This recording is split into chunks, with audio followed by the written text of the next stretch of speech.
Howdy, all you delicious people. I'm here today to review The Last of Us Season 1, Episode 1. So, for those of you that have never gone on and seen a minute of gameplay of this video game adapted show, you're going to go on and probably state that this show is rather slow, but from the video game, it's just kind of meant to be that way. To me, it also kind of reminded me of movies like The Hollow or Splinter for anyone who is kind of interested in just kind of like if you have some time, if you want to see some movies that are similar to The Last of Us, that would definitely be it.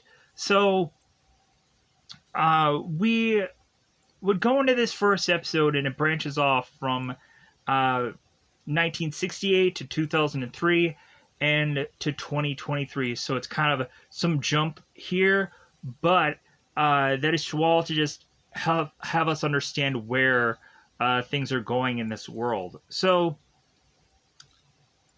I, of course, was to really enjoy this first episode because, like, oh, okay, like, this is a faithful adaptation to the video game. I was to really kind of like, ooh, video game moment, ooh, video game moment. And I was just kind of really happy where they went with this. I thought it was great. Thumbs up, easily. So, with that said, we end up focusing on a character named Joe Miller, who, of course, my main interest in even going and seeing this gameplay or to have played it myself was simply because the main character and I share the same first name. I was like, great, finally a video game where you don't have to go on and be called you for like 3 hours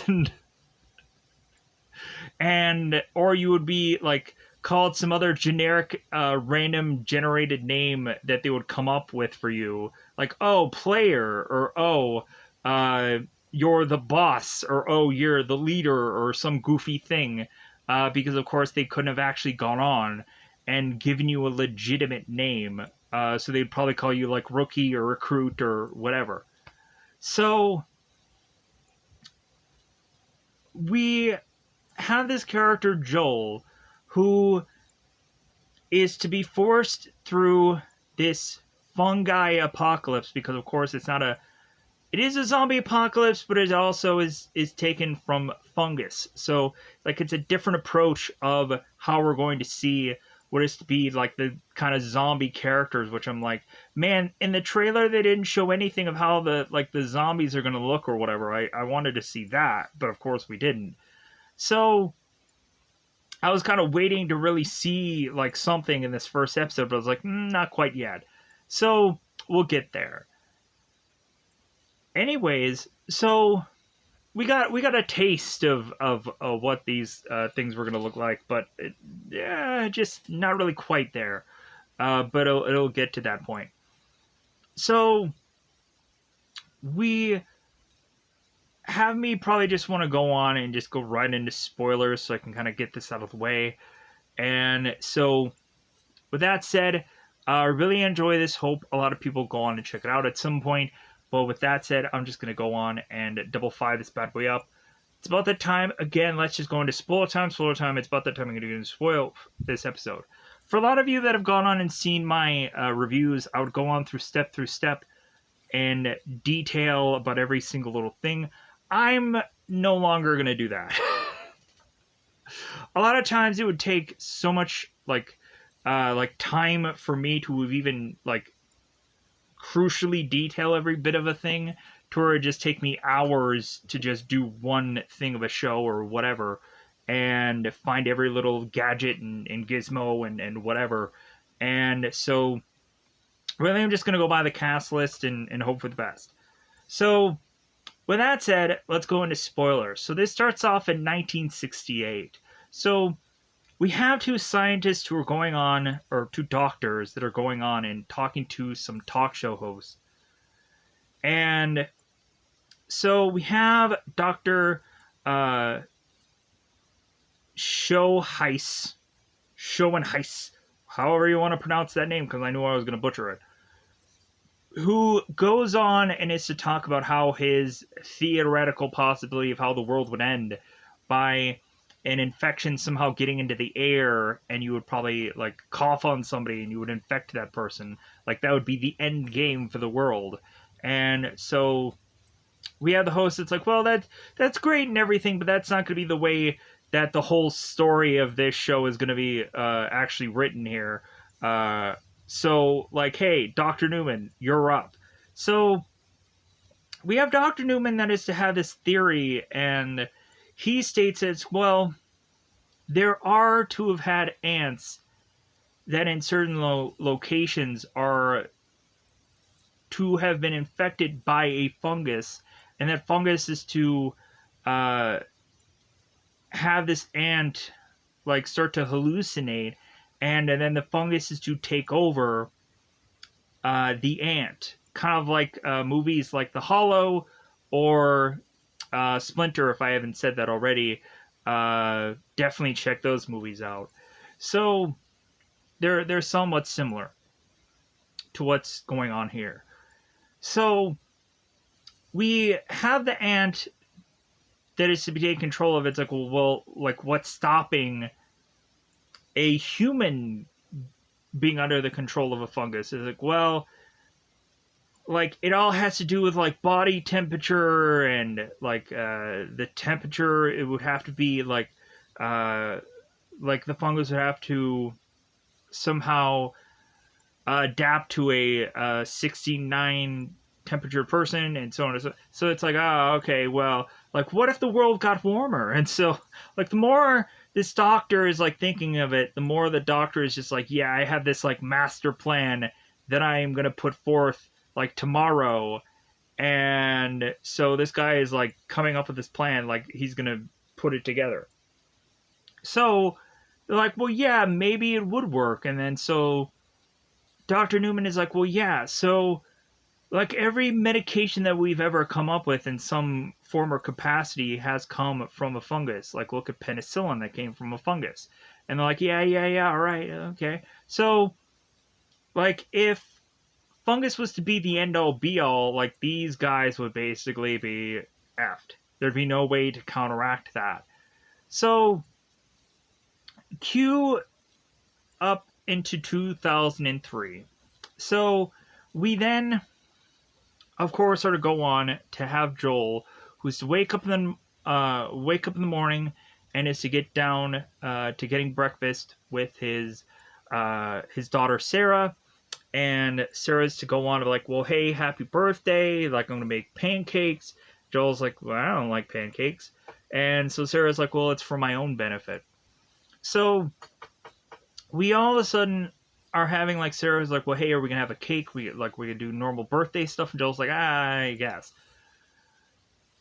So we have Uncle Tommy that comes in. He's like, hey man, like happy birthday, like stay alive, man. So it's like, well, yeah, like Joel is definitely going to have to stay alive for his brother Tommy because he depends on him to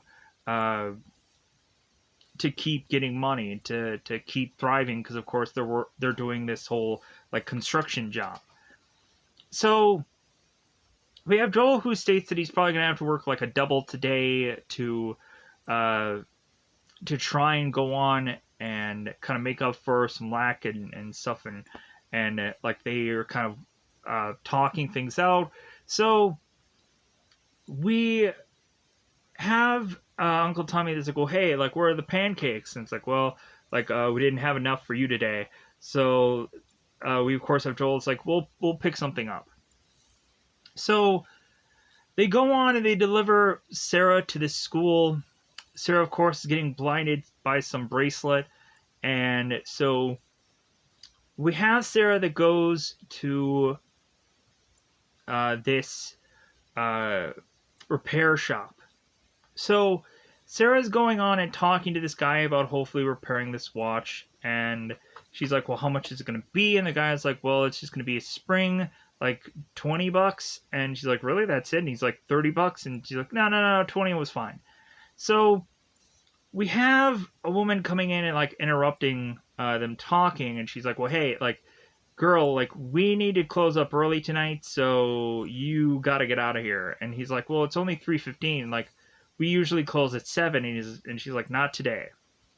So we have Sarah getting pushed out and saying like, hey, you better go on home. And Sarah's like, okay, why? So Sarah makes her way to the Adlers, and so Sarah's to talk to Mrs. Adler. It's like, well, hey, like, you haven't heard anything on the news, have you? Because it seems that some people were kind of spooked earlier today. Miss Adler's like, well, I haven't heard anything, as we have Mr. Adler who's feeding food to his Nana. And so we have Sarah that's like, okay, all right, well, like, you're like, you know what, I think I'm just going to kind of leave early because I think my dad is eventually going to be home early. It's his birthday, and so I better just go on home. And so we have Mrs. Adler that's like, oh, okay, well, I'll give you some cookies. So we have Sarah that goes home and is kind of waiting for her dad.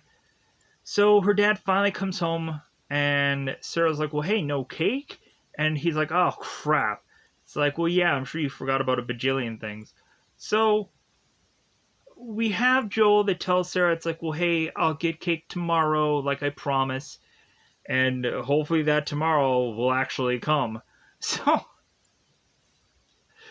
we have Joel and Sarah that sit down to watch a movie, and Joel tells Sarah, you better not fall asleep, and immediately she does.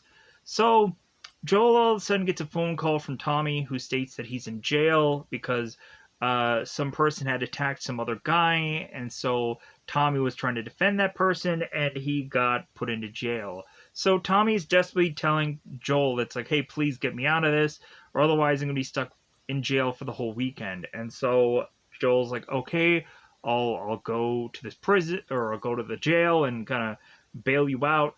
So Joel leaves. Now, Sarah is to eventually wake up, and then so she's kind of looking throughout the house, kind of very confused.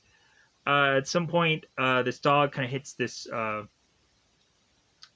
window, and it scared the crap out of us, like it did in the game. So we have Sarah that goes to her neighbors, and so we come to find out that when Sarah goes to the Atkins, that it seems that she finds her neighbors dead or dying. As we have Mr. Atkins that is to desperately plead to Sarah to help him, and then we go to find that Nana is killing Mrs. Atkins and kind of eating her. So we have Nana who is to kind of get up and be like, like, you're the next on like the chopping block here. So Sarah immediately leaves Mrs. Atkins, and so we have Joel and Tommy who are driving up, and so they go on to have to defend Sarah, and so Joel takes this wrench and smacks Nana, and so we have Sarah who's like, oh my god, and so Joel's like, no, you don't understand, like, you don't understand what's going on. So Tommy has a gun, Joel has a wrench, so they get in this car and they're driving off. They are trying to explain to Sarah what is going on here, and so like they're trying to tell her, it's like, well, hey, like, people are sick, and like they're hurting other people, so yeah, so we need to go on, and like we need to find a safe place. We need to get out of town. So we have Joel, Tommy, and Sarah all driving in this truck, and they're driving crazily. They're even driving in the grass because they're like, well, hey, like, we can't get to this road because everybody had thought of this. So they're just finding any way to just get out of town, and the further and further they try to look for ways, they eventually just get, like, blocked at every place. There is to seemingly be either too many cars, too many people. It's crazy out there. So we have at one point where these characters are deciding to even ditch their own vehicles, their vehicle, because they had gone into a car accident.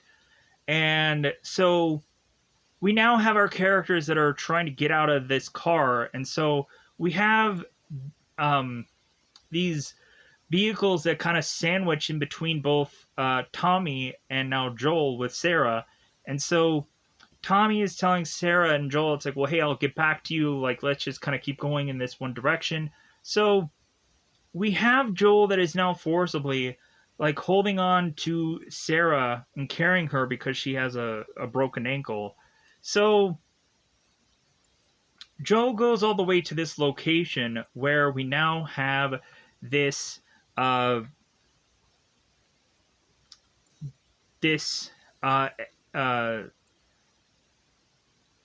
soldier, the FEDRA soldier, Fedra. So we have this guy who is telling Joel, like, hey, get down on the ground and put your hands up and so on and so on. So they're going on and they're complying. And so this soldier is all of a sudden getting told via this walkie to really just go on and pow pow like these characters. And so the guy's like, oh, okay, all right. So we have Joel that's thinking like, oh, please, like he's not hearing this, but he's immediately thinking that this guy is getting some kind of command. And this guy Joel would of course tell like this soldier, it's like, well, hey, we're not infected, we're fine. And so we would go on to have this soldier who's gonna shoot him, and he gets one shot off, and then Tommy shoots the soldier. And so we're thinking that it's like, oh, maybe they're okay, maybe like Tommy got to him before the shot got off.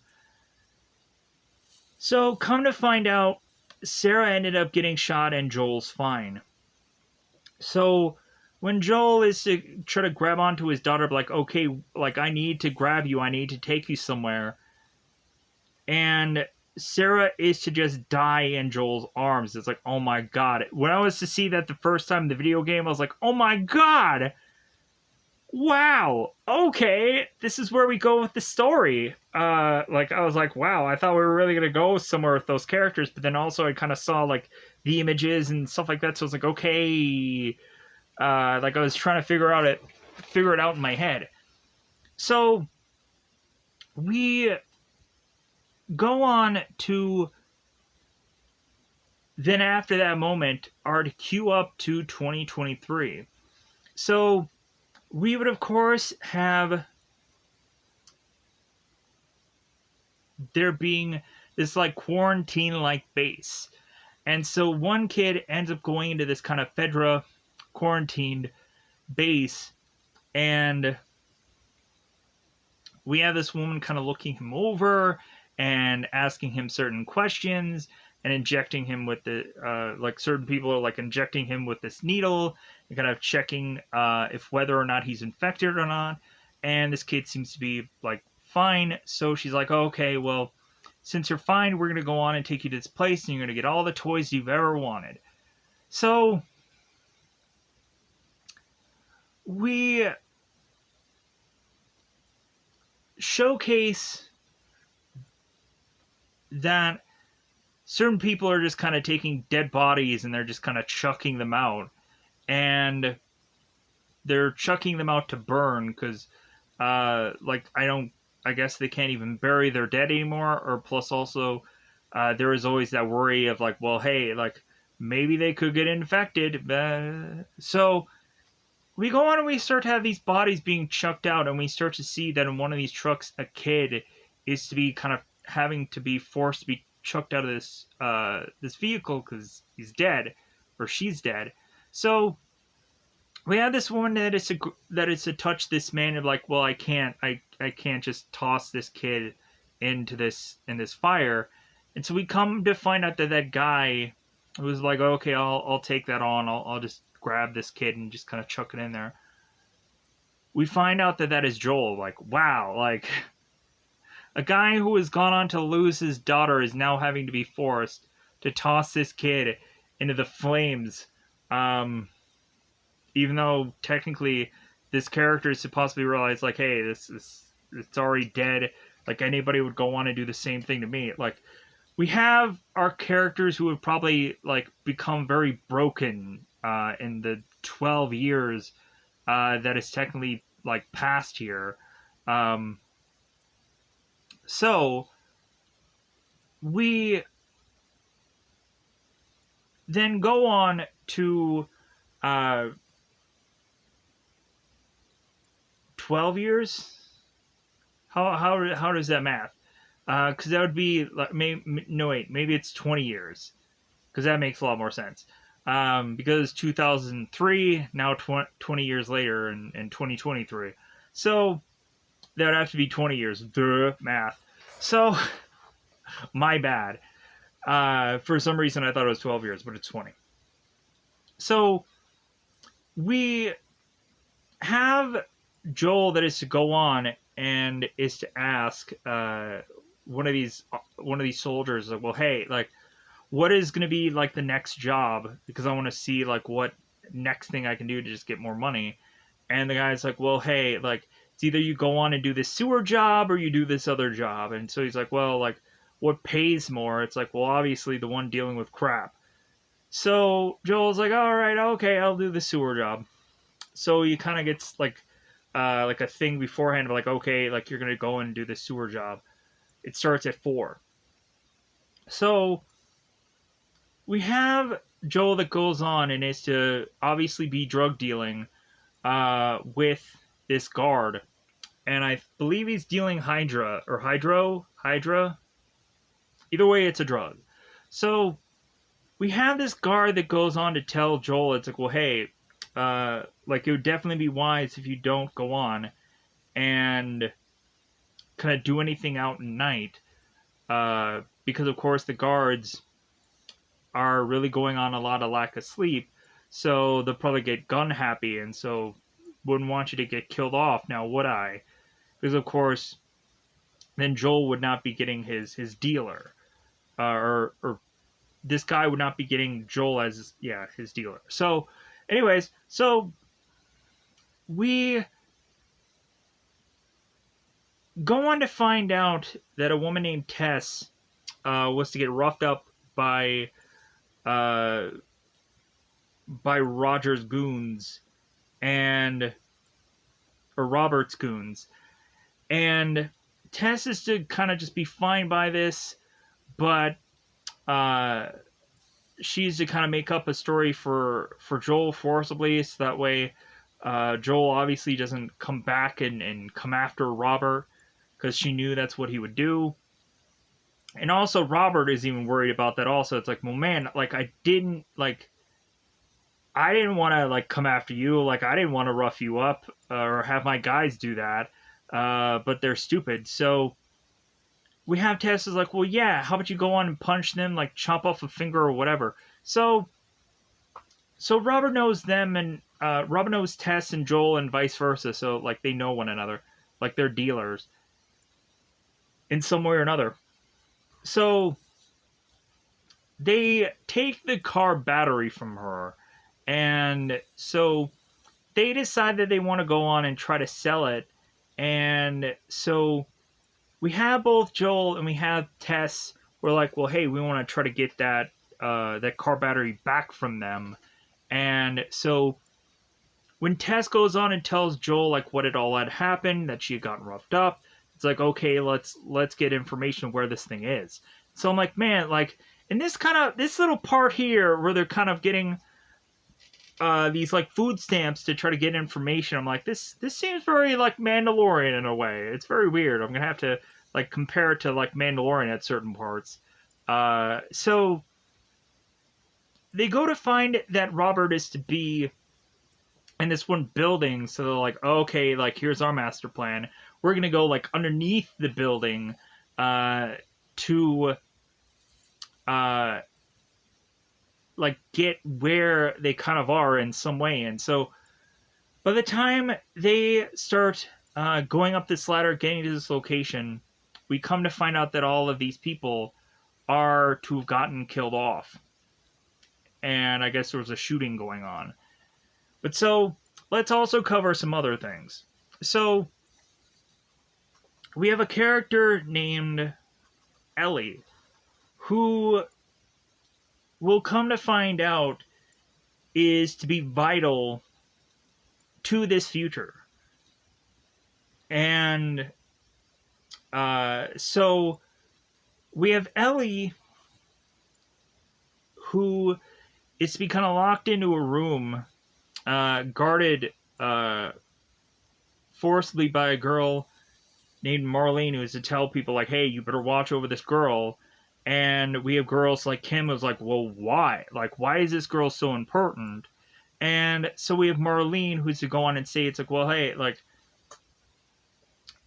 we need to really go on and like win this war between the Fireflies and the Fedras, and so we really need to like have some kind of real bargaining chip here, and this girl is it." So we have Marlene that goes on to talk to Ellie, and so we have one person even coming in and kind of having Ellie kind of uh, like call out numbers and is to kind of move her hands and fingers and whatever. So, but we have Ellie that's talking to Marley, and so Marley, by the time that they talk, it seems that Marley is to almost be like Ellie's like surrogate mother. It seems because she was to be the one that brought her here. And so Ellie's like, "So are you like my mother or something?" And Marley's like, "Do I look like your mother?"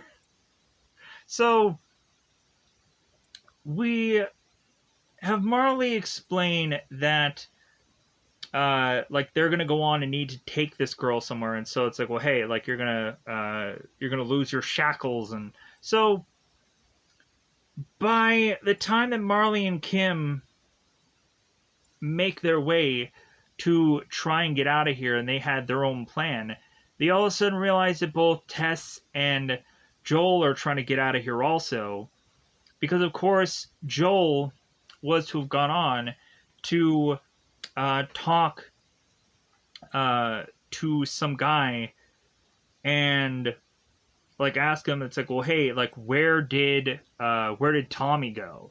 And so it's like, well, hey, like he's going to some tower in Wyoming. And so Joel's like, well, where is it on a map? And so the guy's like, well, I think it's right here. And so he's like, good enough. And so the guy's like, you're seriously gonna go out there yourself, and like it is very risky out there. There's raiders and all kinds of things out there, and you don't know what you're getting yourself into. And Joel's like, I think I'll do fine. So Joel and Tess are to make this bargain with this girl. It's like, well, hey, like if we go on and we deliver this girl, like we're gonna go on and get some really valuable resources out of this now, aren't we? And they're like, yeah, you definitely will. So it's like, okay, deal. So Tess and Joel take this girl with them, and so they go to Joel's place, and come to find out, Joel has some weird, goofy system with the radio, and for every time they would go on and play these certain songs, like a certain decade would tell them like certain codes. Like supposedly, like a 60s song would be like, okay, they have the product, or the 70s song would be like okay, like we're out of the product, or like an 80s song would be that they're in trouble or something like that. So yeah, like so there's a whole music number, or there's a whole music decade system that is to be some kind of goofy code.